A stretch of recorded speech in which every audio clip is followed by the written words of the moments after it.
Hello and welcome to South Africa on 99.94 Cricket Every Day, or at least every day that we can get to you. I'm Neil Manthorpe. My co-host, as always, is Lungani Zama. And if you do get a chance, do please rate, review and subscribe. You can find us in your normal podcast feed and also on YouTube or the 99.94 app.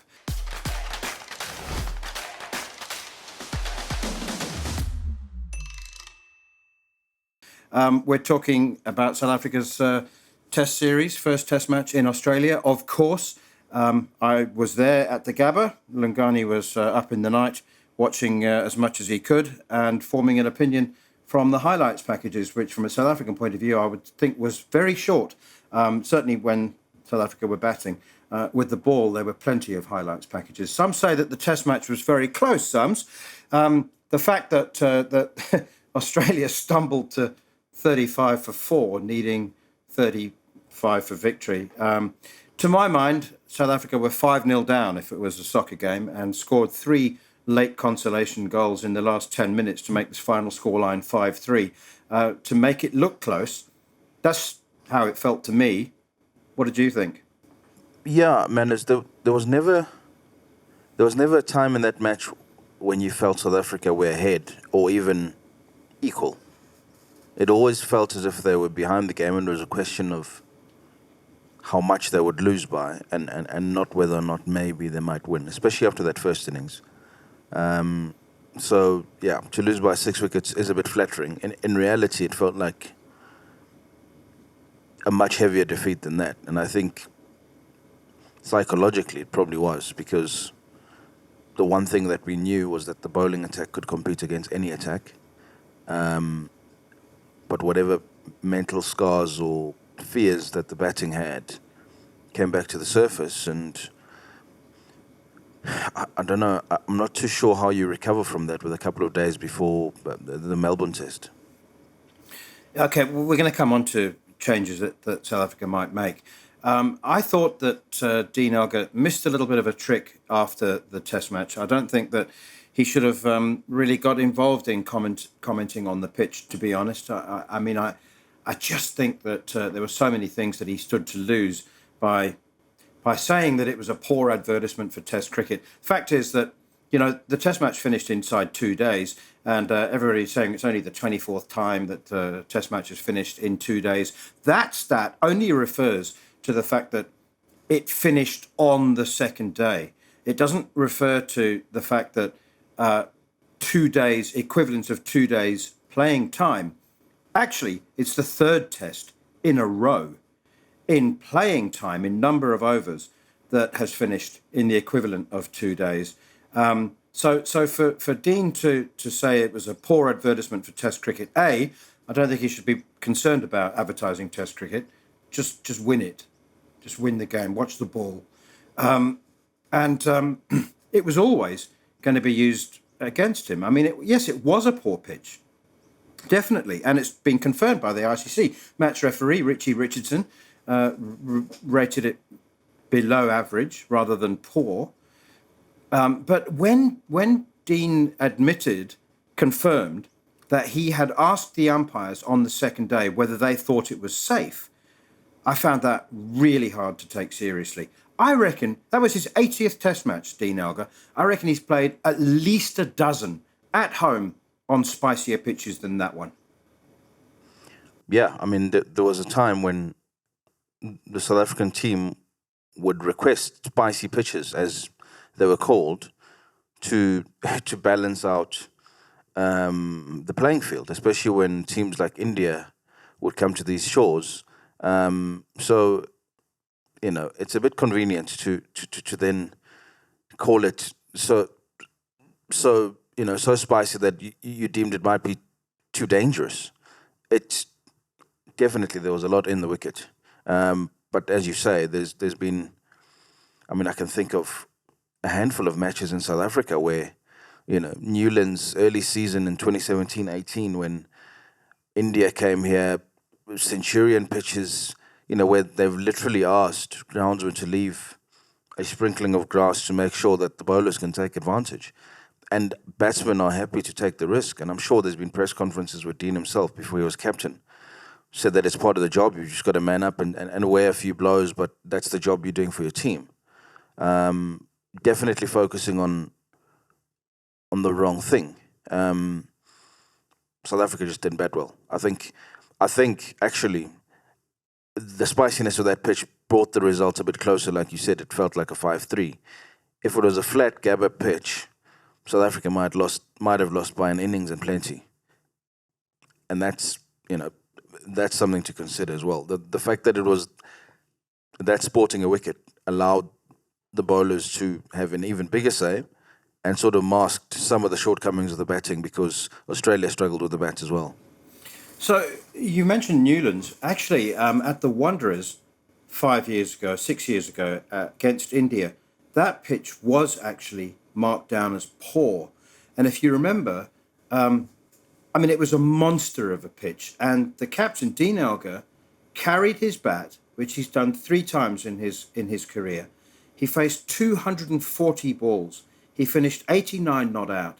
He was being hit on the forehead by length balls from Mohammed Shami that were rearing up.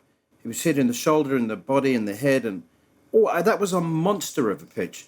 So again, it seemed to me, I almost got the impression that he said what he said because he was concerned about the reputation of his fellow top 5.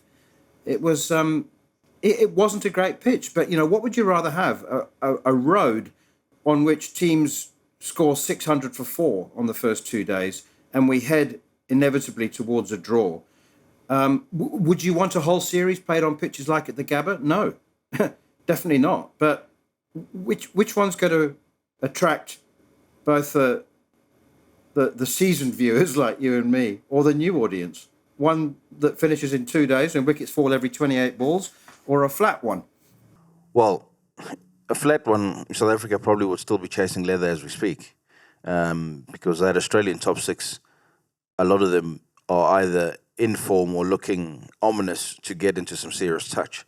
The weakness ahead of this tour that we all sort of recognised and were very concerned about is the South African batting and just how few of them have batted long in any recent time, and not just batted long and survived, as we said, batted long and dominated. Like Manus Labuschagne came off 300s in a row or something stupid. Steve Smith, who averages over 60, is saying that he feels like he's found something in his game again and he's ready to score big runs again. There's ominous form everywhere you look in that Australian team. You can't say that about one player in the South African team at the moment. There's not one player that you say he's going to have a Virat Kohli style series where he scores 300s in 4 innings or scores a double hundred and a couple of 50s. No one looks like it, and that should be the concern of the South African team, and not whether or not a pitch is deemed dangerous or poor or spicy. Make runs, make serious runs. The pitch was still good enough for Travis Head to score a 90 at better than run-up ball just about. So, there were still runs there to be had if you're positive, and they just weren't positive as a team over the whole Test match. It looked like survival mode as opposed to thriving. And as we said, on a pitch like that, a ball is eventually going to have your name on it. Okay, we'll take a short break and discuss the composition of South Africa's top 5 in a moment. You're listening to Cricket's Conversation on 99.94. Whatever your team, we have the show for you on podcast, YouTube, or on the 99.94 app. We have India, England, South Africa, West Indies, and now Sri Lanka covered. If you want to find us, the best way is to follow us on social media at 9994DM by downloading the 9994 app or Google 99.94 on podcast. We speak cricket. Lungani Zama and I are looking back at the first Test match between Australia and South Africa, which Australia won by 6 wickets. A lot of people said to me here in Australia, so is that the best you've got? Is that top five the best you've got? And I exclude Kyle Verreynne because he made an excellent 64 in the first innings, and he did counter-attack to a degree. He was the only one that tried. And I am going to come back to your point about it's a very good point that you made weeks ago, well before the team left South Africa. You said they need to counter. You can't just survive. You can't just hang in there. You can't just grit it out. You need to throw punches back at Australia. But so how did we end up with this top five? Dean Elgar obviously picked himself. He's the captain. He averages 38. But number 1 to 5, if they were 24, 25 years old, and their numbers were what they are, then you could say, you make an argument and say, let's hang in there. They're learning the trade. They've got great potential, but they're aged between 32 and 35. Couple are 33. Rasifana doesn't. Amazing still to think that he averages 69 in ODI cricket and just over 30 in Test cricket. A pretty decent sample size, 18 Test matches. How did we end up with this top five? I sent you some notes. You can see I've been doing my research, sitting through the night. And there are some, people say, like, is there anybody better at home? Yanaman Malan. Let's just run through them very quickly. Yanaman Malan, and this is a sample size. There are others I'm sure I've missed. He's played 49 first-class matches and averages 48. He's also 26 years old. Joshua Richards played 32 matches. He averages almost 50. He's also mid-20s. Marcus Ackerman is a guy you know well. He's been around for several years. He's 27 years old. He's played 57 first-class matches at Kingsmead, which isn't a road by any means. He averages 46 and a half. And then some youngsters. John O'Bird, former South African under-19 captain. He's only played 6 first-class matches, but he was identified years ago as a prodigious talent.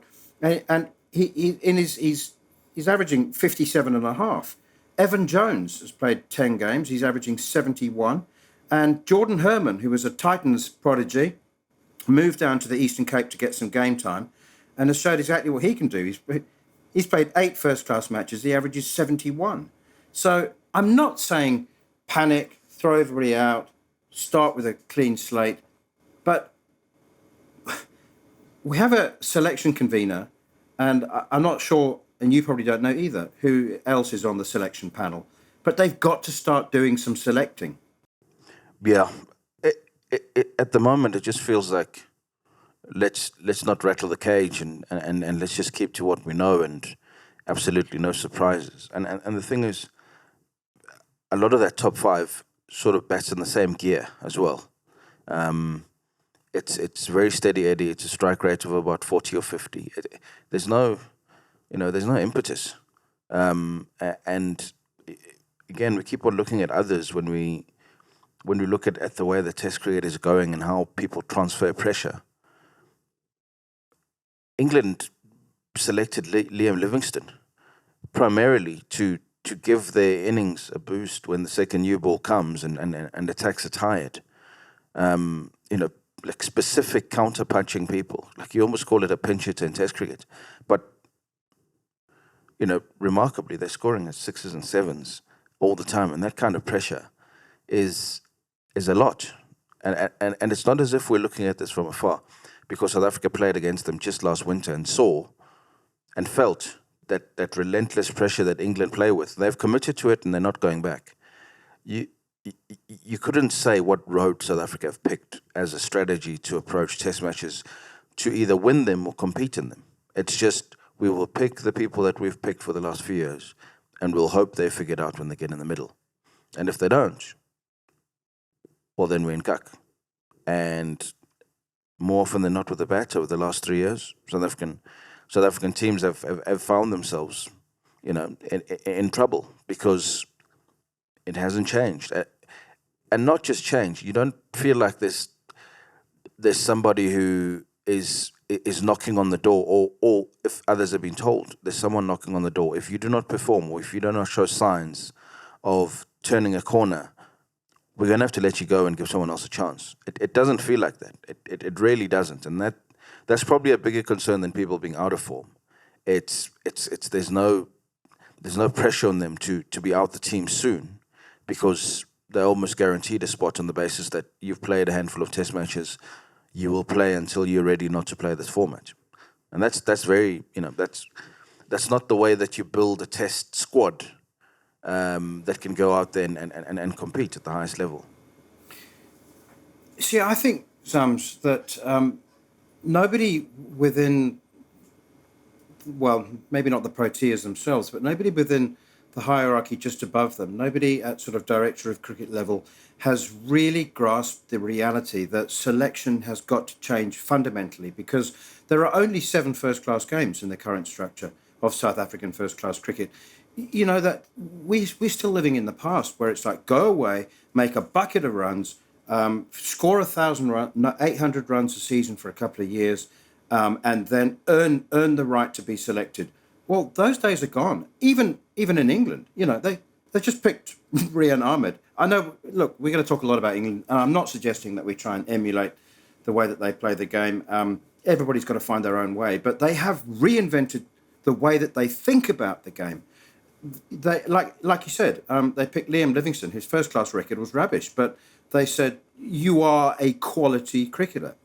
You are clearly, your talent is way above average, and as heretical as it sounds, you're going to have to learn about Test cricket on the job, because that's the only place you're going to get the chance to do that. And we've got your Devolt Brevis and I mean, we didn't even mention Ryan Rickleton. He's played 45 first-class games and he's averaging 53. That's it. Amazing, isn't it, that we've had still no official comment about why he wasn't picked on the plane, put on the plane. He's come out and said, he called Victor Mpitsang, the selection convener, and begged him, in his own words, begged him, said, I need someone to stick their neck out for me. Well, Victor hasn't stuck his neck out for anybody. Well, that reminds me, Manus, it should remind us, it has been 2 months now, still waiting days. for that report of the T20 World Cup capitulation. I still haven't heard anything. I've looked. I promise you I've looked. I've got a good mind to go to the CSA offices, because they're only 10 minutes drive from here, and just find out if maybe we missed it in all the other headlines that have been made. Maybe we missed it. There was a panel that was put together. I don't know, but it is that. And if a player who is in great form and averages more in first-class cricket than anyone else that you've got in a test squad is saying, please trust me, please give me a chance, I don't know how much more he can do, really. And it's not as if he's saying, please, I'm making 40s and 50s. I'm making big hundreds, and I'm making them regularly. Don't wait and pick me on this form in 6 months' time when I'm not in this form. I'm in form now, and I was in form before you left, and I'm still in form now. The biggest crisis that you've got is that no one is making runs. Well, I'm making them, and I'm making them by the bucket load. So it's sad, open your eyes. Don't do the bare minimum in your job. Like, be dynamic. The whole point of changing selection panels is exactly, what teams around the world are doing. Changing the way, don't be predictable. You can close your eyes and almost predict the 11 that South Africa are going to pick for the next test. And I promise you, not one Australian bowler is having nightmares about any of the South African batsmen that they're going to come up against. Not one. That's problematic. That really is problematic. If you ask the South African attack who they're worried about making big runs at the MCG, they could name 3 or 4. On the back of the first test, they said, this person looked in really good touch. If he gets going, if we don't get him in the first 20 minutes, we could really suffer. There's 3 or 4 in the Australian one. There's not one. There's not one in the South African team. That's a serious concern, and we're talking about an even series, an even contest. It's far from it. It's far from it. There's fear on one side, and there's an almost ominous a matter of when. Australia know it'll happen. They just don't know when. It's a matter of time. You can't compete playing that way. Yeah, I mean, I was just reflecting back on my career in cricket, and I remember the days when, a couple of decades ago, we'd say, quarter of a century ago, we'd say, "What? They've only got two warm-up games before the Test series," and then years later, it was there's only one warm-up game, and then it's wow, we're getting a warm-up game.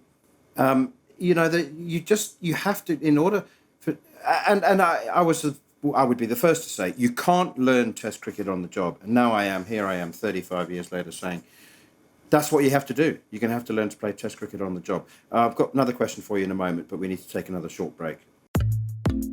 If you love the language of cricket and want more, then head over to the 99.94 app and you can hear all of our podcasts and cricket commentary.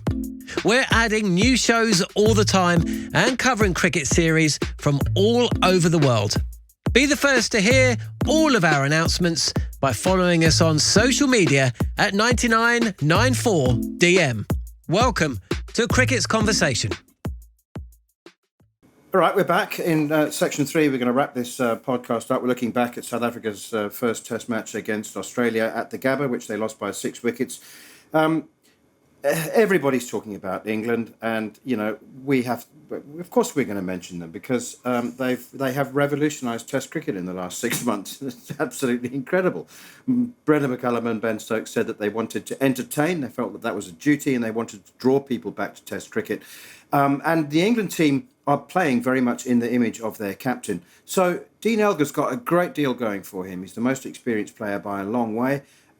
He, by his own admission, is very old school in his approach to the game. I asked him after the Test, when I was interviewing him for the ABC radio, did you consider in the second innings trying to throw some counter punches and not? I'm not throwing caution to the wind, not being crazy, not crazy like England, but at least playing some shots, and like given that a wicket was falling every 28 balls.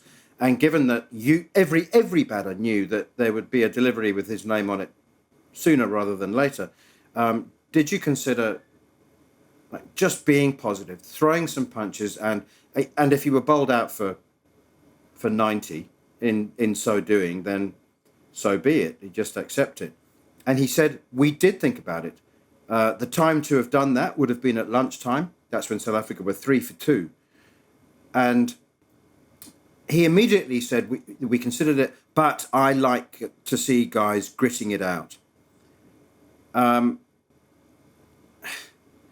that's Dean, isn't it? That's Dean Elgar. He is the grittiest of all gritty batsmen in the modern era.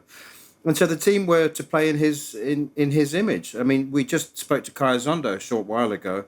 I asked him the same question, and he wasn't averse at all to the idea of playing more shots. I mean, shame, he didn't play a shot in anger until South Africa was 7 down. It was all he could do to survive. It's all anybody could do to survive. And he did say that he wouldn't have been averse to playing a few more shots, but he just felt that, he'd try and get in first. Just try and sort of feel that, I don't know, you're in as you're ever going to be before you play a few shots. But it just felt like it was never going to happen. Just wasn't the South African way. Well, I mean, I'm going to answer your question with a question, man. As you were there in the press box, in and around the press box for that South African, well, the whole match. But there's always a reaction when a team that has traditionally come and competed and actually won the last 3 visits there, when they show up and that's the first offering that they give.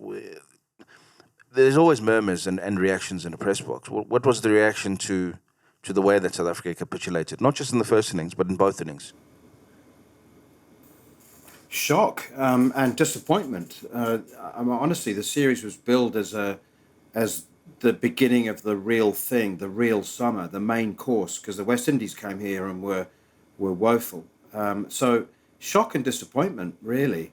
And the matrix, I mean, I'm not a big one on matrix, but I understand very simple. If you take the career averages of that South Africa top 5, the number of hundreds and their Test records, they are statistically the weakest batting unit to leave South Africa to tour anywhere since 1931, 32. It's 90 years ago. And people are asking me, is this the best? Right, that's why I asked you, is this the best you've got?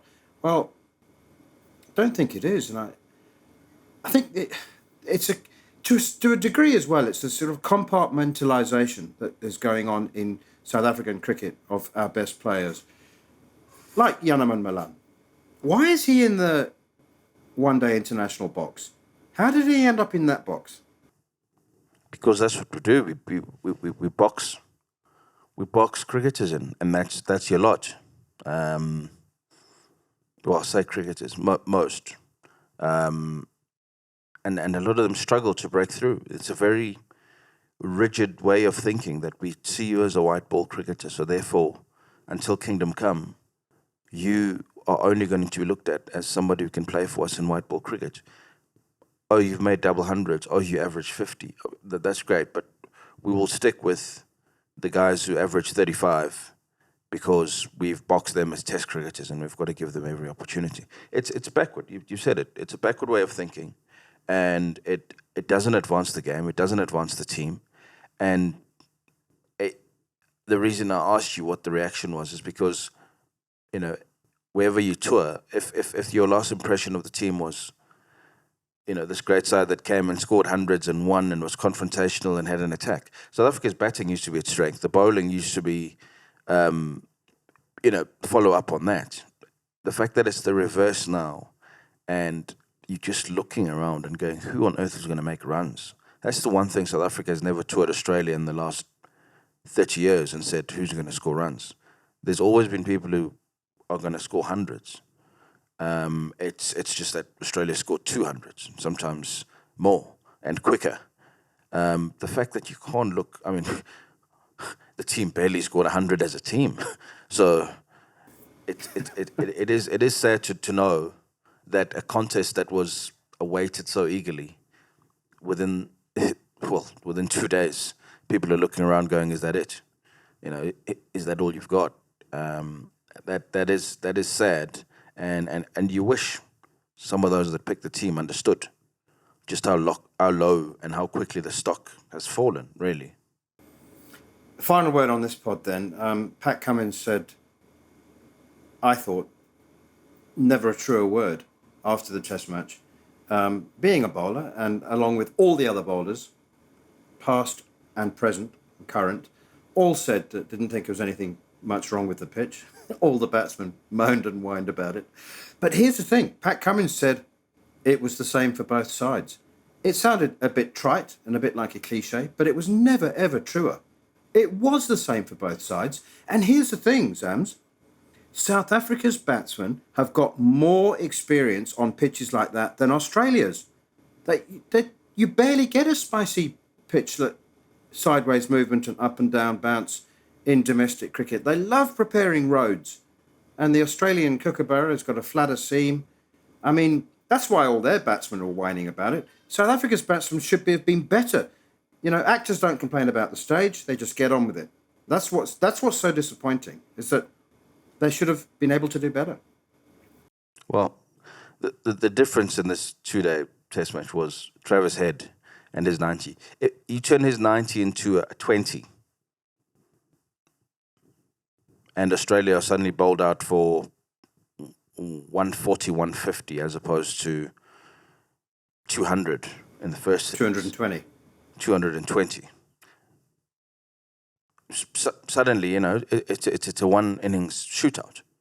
But the fact that he came in and immediately counterattacked showed you that on a pitch where bowlers were attacking, there was an opportunity. There were gaps. He went at everyone. Keshav Maharaj came in, supposedly to drive runs, and he went at him. He took him for 18 and 2 overs. He had to leave. Kagiso Rabada came back. He hit him for 3 or 4. There was a period of time where he was making a boundary every single over and transferring the pressure because Australia were in trouble themselves. Pat Cummins, he's not saying it for the hell of it. Both teams found themselves in trouble. Australia counterpunched their way out. South Africa tried to block their way out. We know who won.